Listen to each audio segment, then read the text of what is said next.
नमस्कार, मी कीर्ती गायकवाड. स्वागत आहे आपलं आय न्यूज 28 मध्ये. चला तर मग जाणून घेऊयात महाराष्ट्रातल्या ताज्या घडामोडी. कर्मयोगी तहसीलदारांमुळे शिरूर तालुका राज्यात नंबर 1. शरद पवळे. महाराष्ट्र राज्य शिवपाणन शेतरस्ता चळवळीचे शरद पवळे. तहसीलदार बाळासाहेब मस्के यांचे 105 शिवपाणन रस्त्यांसाठी भूम्यभिलेखला आदेश.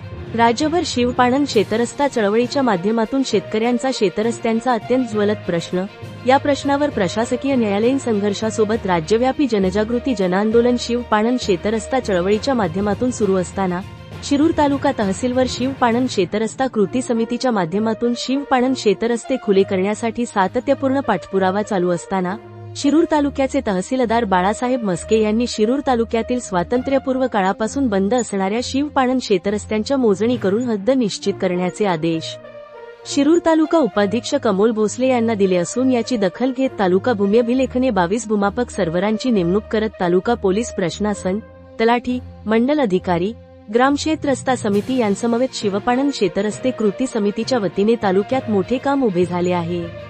या कामी शिरूर तालुका कृती समितीच्या ॲडव्होकेट सुप्रिया साकोरे, पत्रकार रवींद्र खुडे, पत्रकार फैजल पठाण, विजय शेलार, सुरेश वाळके, शांताराम पानमंद आदींच्या माध्यमातून तालुकाभर शेतरस्ते खुले करण्याची जोरदार मोहीम सुरू झाली असून सदर कालावधीत अतिक्रमित झालेल्या तातडीच्या मागणी रस्त्यांचीही दखल घेतली जात आहे. याचा मोठा आदर्श राज्यात निर्माण होत आहे. शिरूर तहसीलदार, भूम्यभिलेख कार्यालय, पोलीस प्रशासन यांचे महाराष्ट्र राज्य शिवपाणन शेतरस्ता चळवळीचे शरद पवळे, राज्य समन्वयक दादासाहेब जंगले पाटील, सामाजिक कार्यकर्ते रवींद्र बाप्पू सानप, अशोक शेळके सर, प्रकाश वाखारे, सुभाष पाचरणे, दत्ता यवले, बापूराव चव्हाण, राहुल शिंदे आदींसह शिरूर पंचक्रोशीतील ग्रामस्थांनी मानले आभार.